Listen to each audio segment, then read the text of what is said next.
Hey friends, Todd Shipman here of Midwestern Seminary and the Masters Community Church. Sermon Spotlight, thinking about preaching the prophets. I'm preaching through Isaiah right now.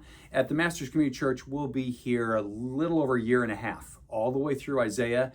I will read, or whoever's preaching, read every verse. We won't focus on every verse, but we will focus on every chapter and help folks to see the big picture of the book in each spot. When I think about preaching something like Isaiah, I am learning as I'm going through here, and I would encourage you, if you're preaching or teaching, to do larger chunks, even as readings or references, if you're focusing on just one chapter. For instance, in chapters 2, 3, and 4, at the beginning of 2 and all of 4, Isaiah references this future glory of Zion, which at the moment is not glorious. There's a great threat from the Assyrians coming from the north. But that's his vision. In the midst of that, between those two poetic, beautiful references of Zion and all of its future glory, there's a whole lot of judgment.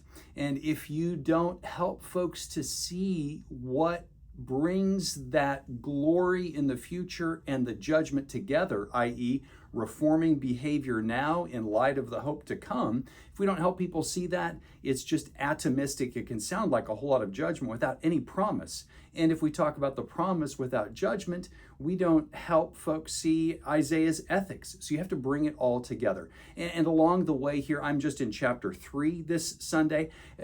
I'm noticing how rhetorical Isaiah is and the various features of repetition that he uses, even in chapter 2. The land is full of idols, full of, referenced multiple times, half a dozen full ofs, and then later in the chapter, half a dozen or so against. The Lord is against these idols. He's against anything that people would trust in. He's a jealous God. And then in chapter 3, goes on speaking about judgment against leaders and women who trust in their beauty and adorning themselves. And all of that takes us back in chapter 4 to the glory of Zion and the beautiful city to come and the promises there. So think big picture, think both judgment as it is there, but also promise, and help folks to see how that fits together. And obviously, in light of the broader canonical flow and the judgment that will come on Jerusalem and the new covenant promise of the one who would come, the branch, the deliverer, the one upon whom the Spirit of the Lord would come,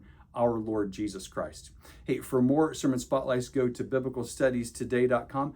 To study preaching with us, go to mbts.edu, and for more sermons, the mcc.org. See you next time.